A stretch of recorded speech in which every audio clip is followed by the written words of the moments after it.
자, 오늘은 솔로몬에게 기름을 부으니라는 제목으로 말씀을 함께 나누도록 하겠습니다. 팔레스타인의 출신의 미국 영문학자이자 문화평론가로 알려진 에드워드 사이드는 지식인이란 스스로 추방을 택한 망명자요, 주류에서 벗어나 중심을 들여다보는 자라고 말을 했습니다. 저는 이 말이 곧 그리스도인들에게 해당되는 말이라는 그런 생각을 했습니다. 베드로전서 1장 1절에 기록된 대로 그리스도인이란 자발적으로 이방인으로 또 외국인으로 망명자로 살아가면서 또 세상의 중심을 들여다보며 살아가는 사람들이지 않을까라는 생각에서 그런 생각을 했는데, 근데 이런 삶이 어떻게 가능할까요? 우리가 읽고 있는 성경이 바로 그런 삶을 가능하게 만듭니다. 성경은 우리로 하여금 세상이 주도하는 주류에서 벗어나게 만들죠.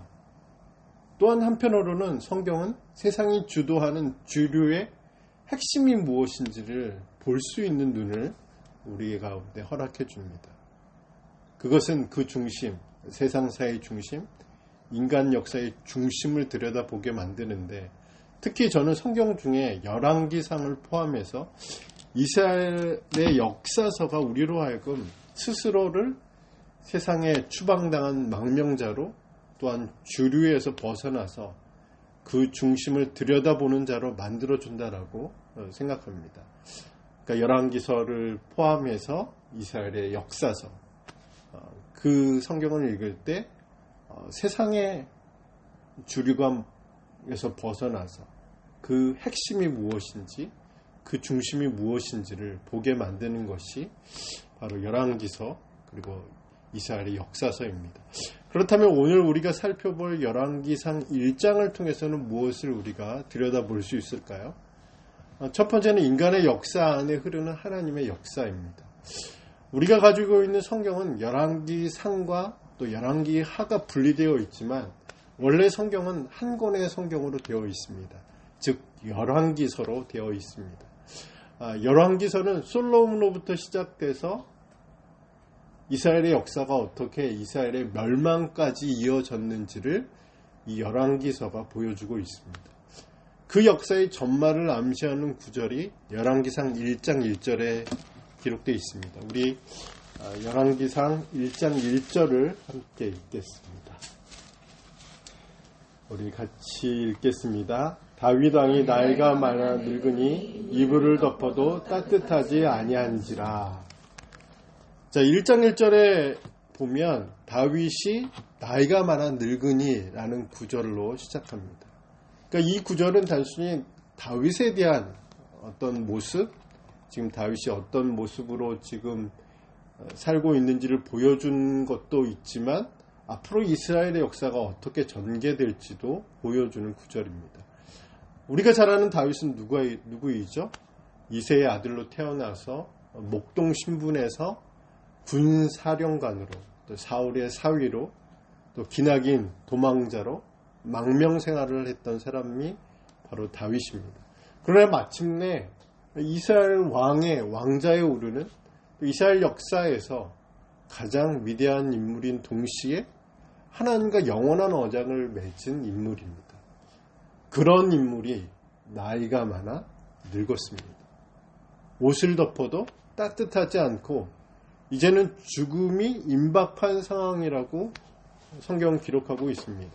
이런 다윗의 모습은 앞으로 이스라엘의 왕에 오른 어느 누구도 세월을 이길 수 없고 이스라엘이라는 국가 역시도, 아니 세상의 어떤 민족이나 국가라 할지라도 결국은 쇠퇴하고 망하게 될 것이라는 것을 보여주는 것이 바로 1장 1절에 기록되어 있는 다윗의 모습입니다. 다윗의 모습은 외적인 상태만 그러는 게 아니라 다윗의 내적인 상태, 그것도 무기력하고 무능력하다는 것을 보여줍니다. 자, 1장 1절에서 4절까지의 말씀을 계속 이어서 보면 다윗은 아직 왕위를 내려놓지 않았습니다. 그리고 다음 왕이 누가 될 것인지 아무런 조치도 취하지 않았습니다. 육체적인 상태뿐만 아니라 정치적으로 매우 무기력한 상태였습니다. 다윗을 보좌하는 신하들도 왕위 계승 문제를 해결하지 않고 어떤 해답을 제안하기보다는 왕이 회복되기를 원하는 방법을 선택했습니다. 그러나 신하들이 선택한 모든 방법들도 아무런 소용이 없었고 다윗 역시 어떤 행동도 취하지 않았습니다. 하나님이 다윗과 그리고 다윗의 후손과 맺은 언약을 생각한다면 어쩌면 다윗은 지금 어떤 일들보다 현명하게 행동하고 어떤 액션을 취해야 되는 상황이었고 다윗의 신하들도 이스라엘이 혼란에 빠지지 않게 하기 위해서 다윗이 지혜롭게 판단할 수 있도록 도와주어야 하는 상황인데 아무도 그런 일들을 하지 않았습니다. 다윗과 그의 신하들의 이런 무기력한 모습들은 다윗 이후의 이스라엘 전 역사에 등장합니다. 위대한 다윗이라 할지라도 위대한 인간이라 할지라도 결국은 유한한 존재이며 그 유한한 존재들이 이끌어가는 세상 역시 유한한 것일 수밖에 없다는 것을 이스라엘의 전 역사를 통해서 볼 수 있습니다.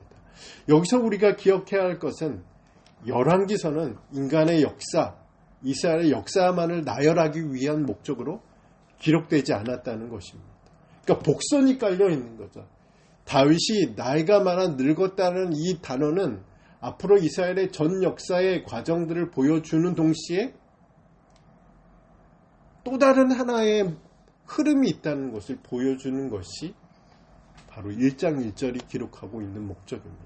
그러니까 열왕기서는 단순히 다윗 이후에 이스라엘의 역사가 어떻게 전개되는지만을 기록하는 것으로 목적으로 삼지 않고 열왕기서뿐만 아니라 이스라엘의 역사서 전체가 유한한 인간 속에 유한한 세상 속에서도 고요히 흐르고 있는 하나님의 시간, 하나님의 역사가 있음을 말하기 위해 기록하고 있다는 겁니다.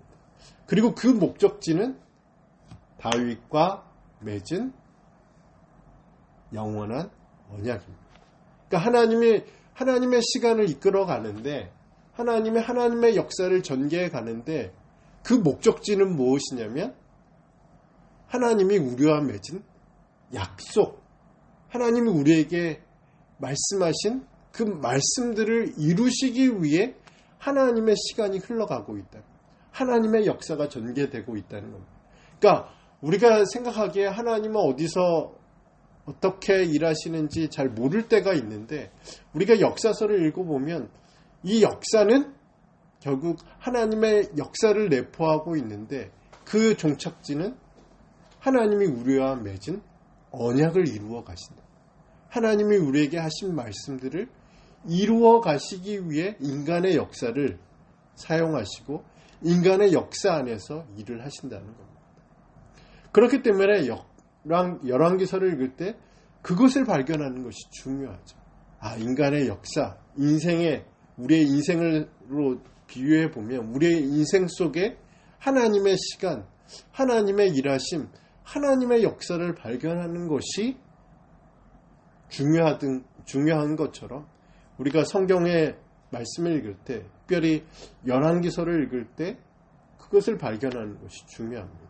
물론 우리의 눈은 다윗의 노년에 그리고 이스라엘의 전 역사에 나타나는 사건들 속에서 우리의 인생, 우리의 사건들을 해석하고자 노력합니다. 물론 그것도 매우 중요하죠. 성경을 통해서 우리의 삶을 들여다보고 성경의 사건들을 통해서 우리의 사건을 들여다보는 것, 그리고 그것을 해석하는 것도 중요하지만 진정 우리가 들여다봐야 하는 것은 그 사건들이 하나의 구슬이 되어서 무엇을 만들어가고 있는지 그것을 들여다보는 것이 중요합니다.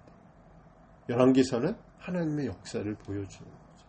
그리고 그 목적지는 다윗과 맺은 영원한 언약, 다윗의 후손이신 예수 그리스도와 맺은 영원한 언약을 하나님이 어떻게 이끌어 가시느냐, 그것을 보는 것이 중요합니다. 그것을 단적으로 보여주는 것이 열왕기상 1장입니다. 우리는 좀 전에 다윗과 다윗의 신하들이 얼마나 유한한 존재들인지 그리고 얼마나 무기력한 존재들인지를 살펴보았습니다. 그 결과는 어떤 일들이 발생했을까요? 다윗 왕이 살아있는데도 불구하고 아도니아가 스스로 왕이 되려고 합니다. 그리고 그 일은 다윗의 군대 총사령관인 요압과 다윗과 함께 고난의 시절을 함께 보냈던 제사장 아비아달의 도움으로 거의 성공 직전까지 도달합니다. 하지만 그 일은 성공하지 못합니다. 아도니아가 왕이 되는 것을 막기 위한 사람들의 노력, 바세바가 됐든 나단이 되었든 그런 사람들의 노력, 또 다윗의 역할들도 있었지만 그 중심에는 하나님의 역사가 있었음을 우리는 들여다보아야 하는 거죠. 우리가 에스더서를 보면 에스더서가 예전에 구약 성경 안에 들어갈 수 있는 조건이 되는지에 대해서 학자들 간의 논쟁이 많았어요. 왜냐하면 에스더서에는 하나님이라는 단어 자체가 등장하지 않아요. 신앙이라는 단어 자체가 등장하지 않습니다. 그래서 에스더서는 되게 민족적인 책으로, 이스라엘의 민족적인 책으로 이스라엘 민족을 보호하기에 어떤 인간 사람들의 노력으로만 평가하기도 했습니다. 그러나 에스더서를 우리가 살펴보면 인간의 역사 안에서 하나님이 어떻게 일하시는지 그것을 우리가 인정하고 그것을 발견할 수 있기 때문에 에스더서가 구약 성경 안에 들어가 있는 것처럼 아도니아가 왕이 되는 것을 막기 위한 사람들의 노력이 없었다는 것을 이야기하는 것이 아니라 그 중심에 하나님의 역사, 하나님의 일하심이 있었다는 것을 우리는 기억할 필요가 있습니다. 그 증거가 1장 17절에 기록되어 있습니다. 우리 열왕기상 1장 17절 말씀 같이 함께 읽겠습니다. 그가 왕께 대답하되 내 주여 왕이 전에 왕의 하나님 여호와를 가리켜 여종에게 맹세하시기를 내 아들 솔로몬이 반드시 나를 이어 왕이 내 왕위에 앉으리라 하셨거늘. 자, 17절 말씀은 밧세바가 나단의 조언의 한 구절을 더 포함시켜서 다윗에게 말한 내용입니다. 하나님 여호와를 가리켜 한 맹세는 다윗이 밧세바에게 하나님의 이름을 걸고 맹세한 내용을 말합니다. 다윗의 맹세는 단순히 사람에게 한 약속이나 맹세를 말하는 것이 아니라 하나님의 말씀에 근거한 맹세를 말합니다. 어떤 말씀이냐면 역대상 28장 5절의 말씀을 보면 다윗은 이스라엘 모든 고관들을 모아놓고 여호와께서 내게 여러 아들을 주시고 그 모든 아들 중에서 내 아들 솔로몬을 택하사 여호와의 나라 왕위에 앉혀 이스라엘을 다스리게 하려 하실세라고 기록되어 있습니다. 그러니까 밧세바가 언급한 맹세는 바로 이 말씀에 근거한 거죠. 하나님께 들은 말씀, 하나님이 그 모든 아들 중에서 솔로몬을 선택하셨다는 그 말씀을 근거로 한 다윗의 맹세에 대해서 이야기를 하고 있는 겁니다. 그런데 다윗이 노년에 그것을 잊어버렸어요. 나이가 들어 죽음이 임박하기 직전까지도 그 사실을 깨닫지 못했습니다. 그리고 그 상황을 그대로 방치하고 있었습니다. 나단과 밧세바는 다윗으로 하여금 다윗이 밧세바에게 한 맹세, 그리고 여러 구관들 앞에서 한 맹세를 기억나게 해주었고, 이 맹세를 기억한 다윗은 아도니아를 대신해서 솔로몬을 왕으로 세웁니다. 30절의 말씀에 내용이 기록되어 있는데 우리 30절 말씀 함께 읽겠습니다. 내가 이전에 이스라엘의 하나님 여호와를 가리켜 내게 맹세하여 이르기를 내 아들 솔로몬이 반드시 나를 이어 왕이 되고 나를 대신하여 내 왕위에 앉으리라 하였으니 내가 오늘 그대로 행하리라. 아멘. 29절과 30절에서는 다윗은 또다시 솔로몬을 왕위에 앉히고 곧 오늘 그 즉위식을 하겠다라고 선포함으로써 솔로몬을 왕위에 앉히게 되는 말씀이 기록되어 있습니다. 이런 일련의 과정들 속에서 우리가 들여다볼 수 있는 것은 인간의 역사 안에서 흘러가는 하나님의 역사이죠. 인간의 역사를 이끌어가는 하나님의 일하심입니다. 만약 긴박한 이 상황 속에서도 만약 인간의 노력이 전부라고 한다면 그 노력 중에 한 가지라도 틀어졌다면 솔로몬은 왕이 될 수 없었을 것입니다. 완벽한 작전, 완벽한 타이밍이 솔로몬을 왕으로 만드는 것이 아니라 그 모든 것의 핵심은 다윗이 하나님께 들은 말씀, 그리고 그 말씀을 근거로 한 다윗의 맹세, 또 그것을 생각나게 하시고 또 그것에 대해 확신을 갖게 하시는 하나님의 역사가 솔로몬을 왕으로 만들었다는 사실들을 우리는 다시 한번 생각해 볼 수 있습니다. 오늘 우리의 생활을 들여다보면 무엇이 보일까요? 저는 가끔 우리의 삶이 퍼즐 조각과 같다라고 생각할 때가 있습니다. 그래서 때때로 내가 가진 이 퍼즐 한 조각이 왜 필요한지 생각할 때가 있고, 이 퍼즐 한 조각이 인생의 전부처럼 보일 때가 있고, 이 한 조각으로 무엇을 할 수 있을까 생각될 때가 있습니다. 바로 그때 이스라엘의 역사서뿐만 아니라 성경 안에 기록된 수많은 인물들의 이야기를 읽어보면 이 조각이 왜 필요한지, 이 조각이 어떤 그림의 한 조각인지, 이 조각으로 무엇을 할 수 있는지 다시 생각하게 됩니다. 왜 이런 생각, 이런 마음, 이런 열정이 생기게 될까요? 하나님이 우리의 인생의 조각들을 사용하시기 때문에 그렇습니다. 하나님이 이 조각을 어떻게 사용하실 것인지를 구체적으로는 알 수 없지만 하나님의 선하신 인도하심 가운데 이 조각들, 솔로몬이 왕이 되기 위해서 여러 가지 사람들의 생각, 또 결정, 또 사람들의 그런 노력들이 조각조각을 이루어서 그 조각을 완성해서 솔로몬이 왕위에 오르는 하나의 그림을 완성하셨던 것처럼 우리 인생도 그렇게 완성해 갈 것이라고 믿을 수 있기 때문에 그렇습니다. 하나님이 우리의 조각을 통해서 무엇을 하실 수 있는지를 보여주는 것이 오늘 열왕기상 1장의 말씀이기 때문에 그것을 우리가 알 수 있기 때문에 우리 인생의 삶의 한 조각도 허투루 쓰는 분이 아니시기 때문에 우리는 하나님의 역사를 신뢰할 수 있게 되는 겁니다.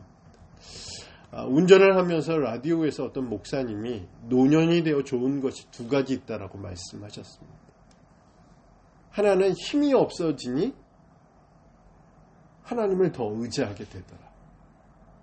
두 번째는 세상의 소망이 사라지니 천국 소망이 더 간절해지더라. 바로 이것이 열왕기상 1장 1절에서 우리가 들여다봐야 하는 겁니다. 다윗은 늙었습니다. 옷을 입어도 이불을 덮어도 몸이 체온이 정상으로 돌아오지 않는 상태입니다. 열왕기상 2장 1절에 보면 다윗의 죽음이 임박했다라고 기록하고 있습니다. 이것이 어떻게 보면 우리의 인생의 유한함이겠죠. 그러나 그 유한함 속에서 무한한 가능성을 이끌어 내시는 것이 하나님의 역사이죠. 그것을 들여다볼 수 있는 것. 그것이 바로 열왕기상 1장에서 보여주는 메시지입니다. 노년의 다윗을 보도 우리의 자신의 한계를 바라보는 시간이 있을 수 있습니다.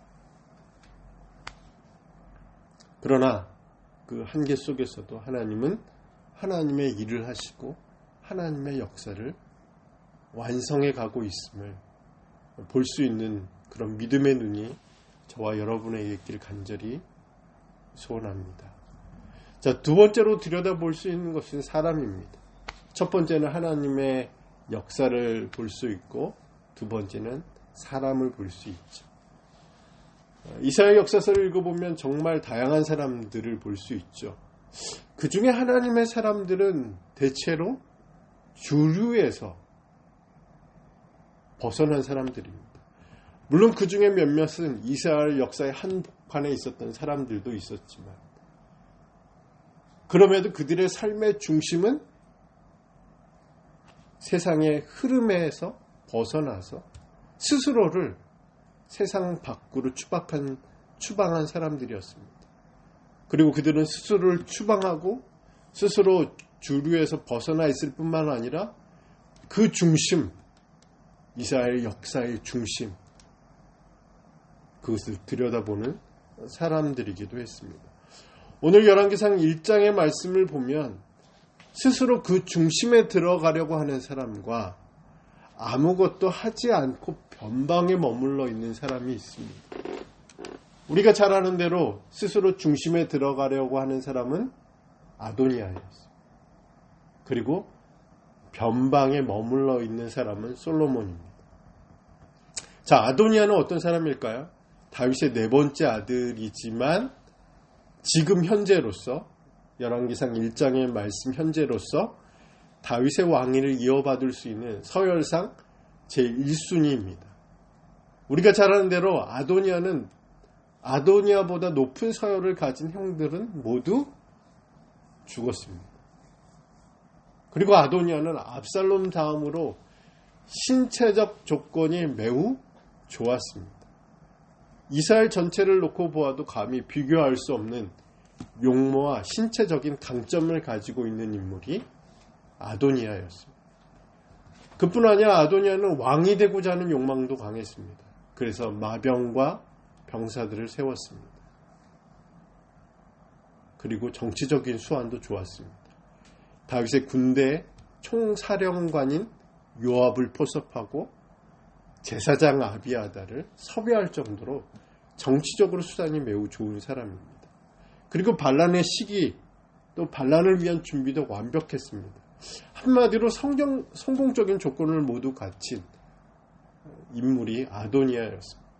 그런데 우리가 잘 아는 대로 아도니아는 실패했습니다. 아도니아가 실패한 이유는 무엇일까요? 아도니아가 실패한 이유를 한마디로 말한다면 하나님을 생각하지 않았습니다. 하나님의 뜻을 구하지 않았습니다. 그는 분명 아버지 다윗을 통해서 다윗이 어떤 시절을 거쳐서 어떻게 왕위에 오르게 되었고 지금까지 하나님 앞에서 어떤 모습으로 살아왔는지를 매우 가까이 보았음에도 불구하고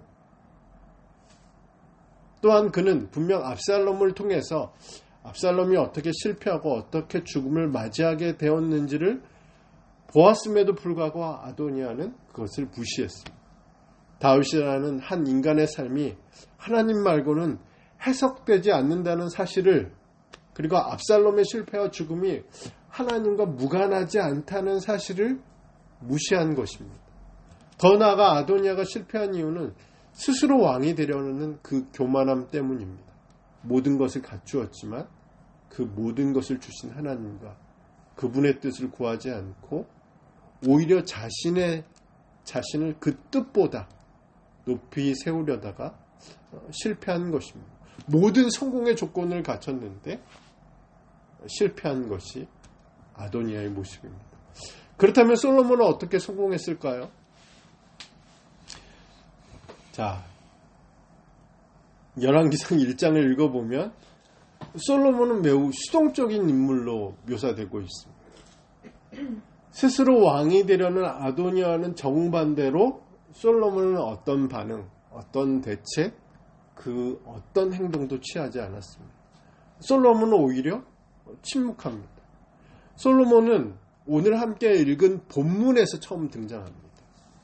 다음 왕으로 이미 하나님의 선택을 받은 솔로몬이었음에도 불구하고 솔로몬은 아도니아가 왕이 되려고 모든 방법을 완벽하게 준비했는 그 시간에도 침묵하고 있었습니다. 그뿐 아니라 솔로몬은 아도니아처럼 모든 것을 준비해서 왕에 오르는 것이 아니라 사독에게 기름 부음을 받고 왕에 오르게 됩니다. 맡기고 내려놓고 기다린 결과입니다. 그리고 왕위에 앉게 된 건 역시 그렇습니다. 그러니까 자신이 왕이 되려고 제사장을 초청한 게 아니라 어떻게 보면 떠밀려서 그 자리까지 간 게 솔로몬입니다. 물론 그 안에 솔로몬의 그 마음 안에 여러 가지 갈등이 있었겠죠. 또 죽음에 대한 두려움이 있었습니다. 또 불확실한 미래에 대한 염려 등이 있었겠지만 솔로몬은 수동적인 자세를 고수합니다. 그 이유가 무엇일까?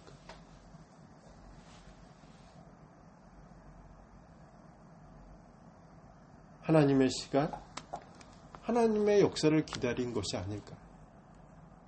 자신의 뜻보다 하나님의 뜻을 구하는 시간을 갖지 않았을까요? 그리고 자신이 수동이 되어야 하나님이 능동이 된다는 사실, 자신의 한계를 인정해야 하나님의 능력을 경험하게 될 것을 아버지 다윗을 통해서 배우지 않았을까라는 생각을 하게 됩니다. 이 말씀을 묵상하면서 어쩌면 우리는 이 두 사람 사이에 낀 존재로 살아가고 있는지도 모른다고 생각했습니다.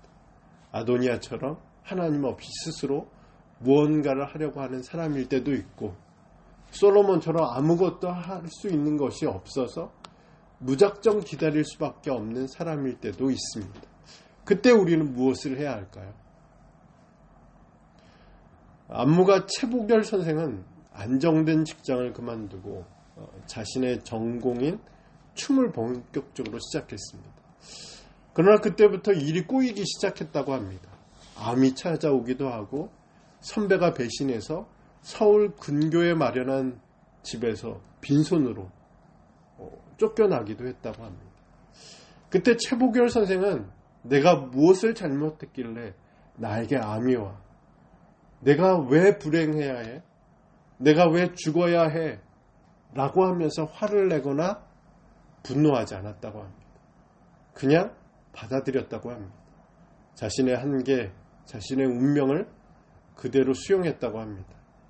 그분의 단어로 말한다면 승복했다고 그분은 말했습니다.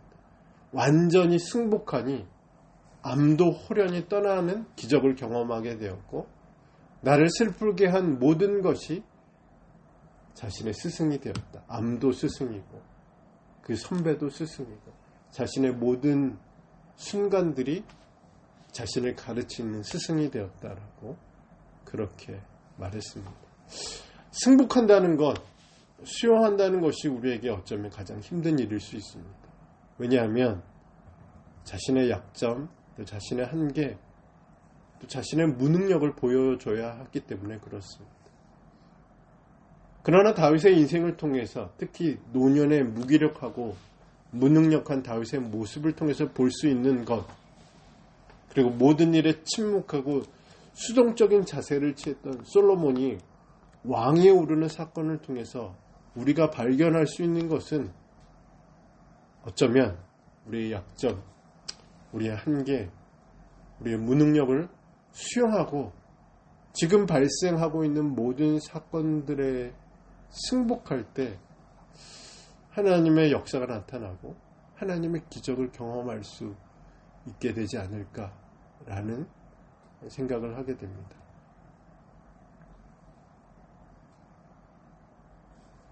그렇죠? 다윗도 그렇고 솔로몬도 그렇고 열왕기상 1장에 보면 매우 수동적인 사람들이 아무것도 하지 않았어요. 아무것도 하지 않으니까 하나님이 일하시기 시작하는 거죠. 그러므로 지금 우리가 하나님의 시간을 기다리고 하나님의 일하심을 기다린다면 어쩌면 열왕기상 1장의 말씀처럼 수동적일 때, 승복하고 있을 때 하나님이 능동적으로 일하시고 또 하나님의 역사를 이루어가고 계신 것을 보지 않을 수 있을까, 볼 수 있지 않을까라는 생각을 하게 됩니다. 세상의 주류에 휩쓸리지 않고 또 세상의 소리에 휘둘리지 않고 그 중심을 우리가 들여다볼 수 있다면 우리는 인간의 역사, 우리의 인생 안에 일하고 계신 하나님의 역사를 바라보면서 우리의 한계를 인정하고 우리의 무능함을 인정하고 우리의 약점을 인정하면서 하나님의 일하심에 우리 인생을 맡기게 되지 않을까라는 그런 생각을 하게 됩니다. 이번 한 주간 어쩌면 우리가 열왕기상 말씀을 계속 이제 묵상하면서 인간의 역사 안에서 하나님이 어떻게 일하시고 있는가를 보게 될 텐데, 그때 그것만 볼 것이 아니라 우리의 인생 안에서 또 우리의 교회 안에서 하나님이 어떻게 일하고 계신지를 보고, 때때로는 능동적으로 치고 나가는 것이 아니라 노세한 어쩔 수 없이 수동적인 인생을 살아가야 하는 다윗이라든지 솔로몬 같이 그런 모습으로 살아간다 하더라도 그것이 우리의 인생을 결정하는 것이 아니라 하나님이 그럼에도 불구하고 우리의 약함, 우리의 한계, 우리의 무능력을 그분의 능력으로, 그분의 일하심으로 완전히 새로운 시간들을 만들어 가심을 우리가 믿고, 한 주간도 이런 믿음 가운데 거하는 저와 여러분이 되기를 주님의 이름으로 축복합니다.